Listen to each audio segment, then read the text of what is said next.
Сәлеметсіздер, менің атым Бақшағұлан. Мен Шамшырақ ұлттық мектебінің 3-ші А сынып оқушысымын. Менің тақырыбым қар барысы таудың суы шақшасы.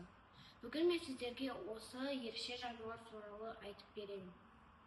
Қар барысы Қазақстанның таулы аймақтарында мекендейтін сирек жануар.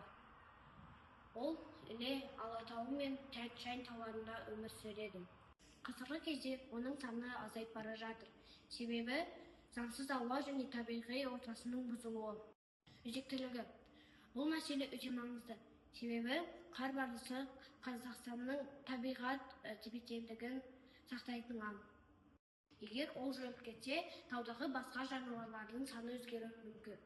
Сонымен қатар, қар барысы Қазақстанның қызыл кітабына енген. Ол еліміздің мақтанышы. Оның пайдасы. Менің жобам адамдарға қар барысын қорғаудың маңызын түсіндіреді. Егер біз табиғатты қорғасақ, болашақта да осындай әдемі жануарларды көре аламыз. Бұл жоба оқушыларға экология туралы ойлануға көмектеседі. Нақты әрекеттер. Біріншіден, табиғатты ластанбауымыз керек. Екіншіден, жануарларды қорғау туралы ақпарат туралы таратуымыз керек. Үшіншіден, қорықтарды қолдауымыз керек. Мен 3 сыныбымда достарыма осы туралы айтып беремін.